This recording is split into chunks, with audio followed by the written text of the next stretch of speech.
সুপ্রভাত বন্ধুরা, আজ 11 ডিসেম্বর বৃহস্পতিবার।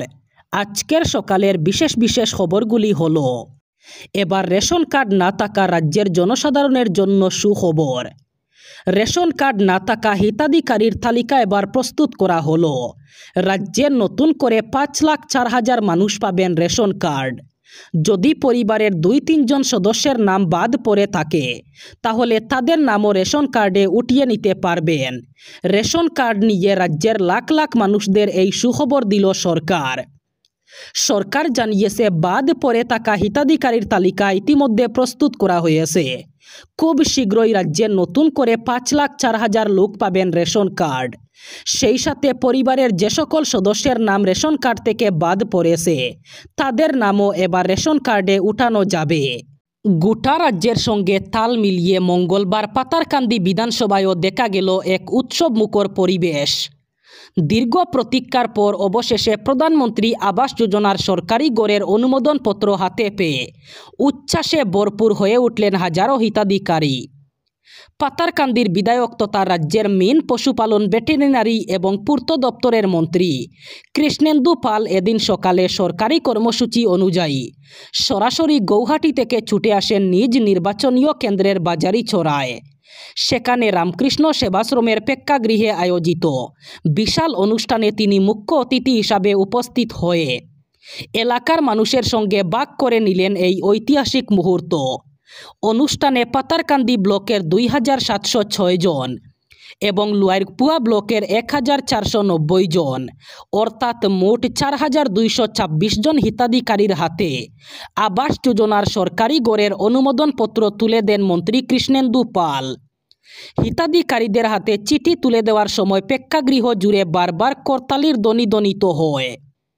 মন্ত্রী কৃষ্ণেন্দু পাল তার বক্তৃতায় বলেন, আজ গোটা অসমে 3,25,238 জন হিতাধিকারীর হাতে আবাস যোজনার সরকারি গড়ের অনুমোদনপত্র প্রদান করেছেন মুখ্যমন্ত্রী হিমন্ত বিশ্ব শর্মা। গৌহাটি মহানগরীতে ভয়ঙ্কর অগ্নিকাণ্ডের ঘটনা। গতকাল রাতে মহানগরীর রাজীব ভবনের কাছে একটি বহুতল ভবনে অগ্নিকাণ্ডের ঘটনা ঘটে। সোহাম এম্পোরিয়া নামের শোরুম থেকে আগুনের সূত্রপাত হয় বলে জানা যায়। আগুন দ্রুত ছড়িয়ে পড়ে ভবনটির সবগুলো তলায়। ভবনের মধ্যে থাকা SBI ব্যাংকের কোটি কোটি টাকা এবং গুরুত্বপূর্ণ নথিপত্র ভস্মীভূত হওয়ার আশঙ্কা সৃষ্টি হয়।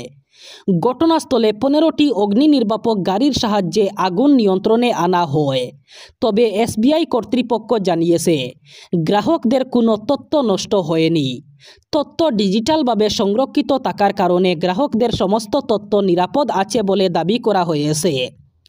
15টি অগ্নি নির্বাপক গাড়ি দিয়ে আগুন নেভানো হলেও ভবনের ভিতরের কোনো আসবাবপত্র অথবা সামগ্রী রক্ষা করা যায়নি। আগুনে ভবনটির একাধিক তলা ক্ষতিগ্রস্ত হয়েছে। এই অগ্নিকাণ্ডে ভবনের মোট 6টি তলায় আগুন ছড়িয়ে পড়ে। হোয়াটসঅ্যাপ, টেলিগ্রাম, সিগন্যালের মতো নেট নির্ভর মেসেজিং অ্যাপের সঙ্গে সিম কার্ডের সংযুক্তির সিদ্ধান্ত চূড়ান্ত হলে বহু গ্রাহক সমস্যায় পড়তে পারেন বলে জানালো উপদেষ্টা লোকাল সার্কেলের সমীক্ষা। তাতে অংশ নেওয়া 40% অ্যাপ ব্যবহারকারীর দাবি, এর ফলে ভুগতে হবে, কারণ তারা নির্দিষ্ট সিম ছাড়াই ওয়াইফাই দিয়ে একাধিক ফোন অথবা ট্যাবলেটে তা ব্যবহার করেন। অর্ধেকের মতে এতে ধাক্কা খেতে পারফরমেন্সিং মেসেজিং অ্যাপ। তার প্রভাব পড়বে টেলি পরিষেবায়। তবে 2/3 বলছেন সিম সংযুক্তি হলে জালিয়াতি ভুয়ো বার্তা কমতে পারে। গত মাসে ওইসব অ্যাপকে 90 দিনের মধ্যে সিম বাইন্ডিং প্রযুক্তি চালুর নির্দেশ দিয়েছে টেলিকম বিভাগ। এতে সেই সিম ছাড়া অন্য সিম অথবা ওয়াইফাই ব্যবহার করে অ্যাপগুলি চালানো যাবে না। সমীক্ষায় দাবি, কাজ অথবা অন্য প্রয়োজনে যাদের নিয়মিত একাধিক জায়গায় ঘুরতে হয় তারা সমস্যায় পড়তে পারেন। বিপাকে পড়বেন 70% পর্যটকও। এবার ইন্ডিগোর উড়ান সংখ্যা এক ধাক্কায় 6% বাড়িয়ে দিয়েছিল কেন্দ্র, কিন্তু গত কয়েকদিনের বিপর্যয়ের পর এবার ইন্ডিগোর উড়ান সংখ্যা কমিয়ে দেওয়ার নির্দেশ দিল কেন্দ্র। সংবাদ সংস্থা সূত্রে খবর, দেশের উড়ান নিয়ন্ত্রক সংস্থা DGCA ইন্ডিগোর উড়ান সংখ্যায় কাটছাঁট করেছে। অন্যদিকে বিপর্যয়ের দিন কয়েক পর ইন্ডিগো নিয়ে মুখ খুলেন প্রধানমন্ত্রী নরেন্দ্র মোদী। তিনি স্পষ্ট জানিয়েছেন, এমন কোনো নিয়ম অথবা আইন থাকা উচিত নয় যা সাধারণ মানুষের দুর্ভোগের কারণ হয়ে দাঁড়াবে। গত 1 ডিসেম্বর থেকে বিপর্যয় ইন্ডিগোর উড়ান পরিষেবা। একের পর এক উড়ান বাতিলে সমস্যায় পড়েছেন যাত্রীরা। ইন্ডিগো বিপর্যয়ে সরাসরি হস্তক্ষেপ করে কেন্দ্র। দ্রুত পরিস্থিতি ঠিক করার নির্দেশ দেয় কেন্দ্রীয় অসামরিক বিমান পরিবহন মন্ত্রক। কেন্দ্রীয় বিমান পরিবহন মন্ত্রী রামমোহন নাইডু স্পষ্ট জানান, এই অবস্থার জন্য যারা দায়ী তাদের বিরুদ্ধে ব্যবস্থা নেওয়া হবে। দেশের স্বীকৃত রাজনৈতিক দলগুলিকে দলীয় সংবিধানের কপি জমা দেওয়ার নির্দেশ দিল জাতীয় নির্বাচন কমিশন। 30 দিনের মধ্যে ওই কপি জমা দিতে বলা হয়েছে। রাজনৈতিক দলগুলির নথিভুক্তকরণ এবং কর্মপদ্ধতি নিয়ে সুনির্দিষ্ট বিধি প্রণয়ন করতে চেয়ে সুপ্রিম কোর্টে মামলা দায়ের হয়েছে। সেই আবহে কমিশনের এই নির্দেশকে তাৎপর্যপূর্ণ বলেই মনে করা হচ্ছে। কমিশনের তরফে স্বীকৃত রাজনৈতিক দলগুলির প্রধানকে চিঠি পাঠানো হয়েছে। সেই চিঠিতেই বলা হয়েছে, সংশ্লিষ্ট দলের সংবিধান, তাতে যদি কোনো বদল অথবা পরিবর্তন হয়ে থাকে তবে তার উল্লেখ সহ কমিশনের কাছে জমা দিতে হবে। কমিশনের তরফে বিষয়টির গুরুত্ব উল্লেখ করে বলা হয়েছে, দলীয় সংবিধান একটি দলের লক্ষ্য সম্পর্কে গুরুত্বপূর্ণ তথ্য দিয়ে থাকে। তাই গণতান্ত্রিক পদ্ধতিতে কাজ চালানোর জন্যই দলীয় সংবিধান জরুরি বলে জানিয়েছে কমিশন। কমিশন সূত্রের খবর, কয়েকটি রাজনৈতিক দল দীর্ঘদিন ধরে দলীয় সংবিধানের বিষয়ে কমিশনকে অবহিত করেনি। ওই সূত্রের দাবি, দলগুলোর সংবিধান নিজেদের ওয়েবসাইটে আপলোড করতে চাইছে কমিশন। সেক্ষেত্রে যে কেউ ওয়েবসাইটে গিয়ে দলগুলির সংবিধান দেখতে পারবে। দেশ জুড়ে টানা কয়েকদিন বিপুল সংখ্যক ফ্লাইট বাতিলের পর অবশেষে স্বাভাবিক ছন্দে ফিরতে শুরু করেছে ইন্ডিগো।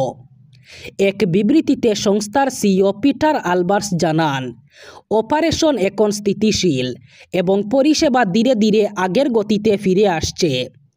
যাত্রীদের অসুবিধার জন্য তিনি আবার একবার ক্ষমা চেয়ে বলেন, তাদের তরফেই পরিষেবায় বিঘ্ন ঘটেছিল এবং দায় তারা স্বীকার করছেন।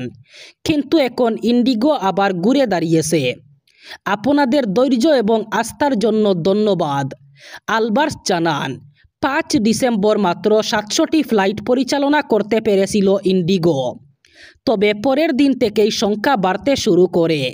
বর্তমান নেটওয়ার্কের 138টি গন্তব্যেই পরিষেবা আবার স্বাভাবিক হয়েছে এবং অন টাইম পারফরম্যান্সও আগের পর্যায়ে ফিরে এসেছে। যাত্রীদের জন্য নো কোয়েশ্চন আস্কড নীতি অনুযায়ী পুরো টিকিট মূল্য ফেরত দেওয়া হয়েছে। এয়ারপোর্টে আটকে পড়া যাত্রীদের জন্য বিশেষ সহায়তা, থাকা, খাওয়া এবং ব্যাগেজ ফেরত দেওয়ার কাজও চলছে।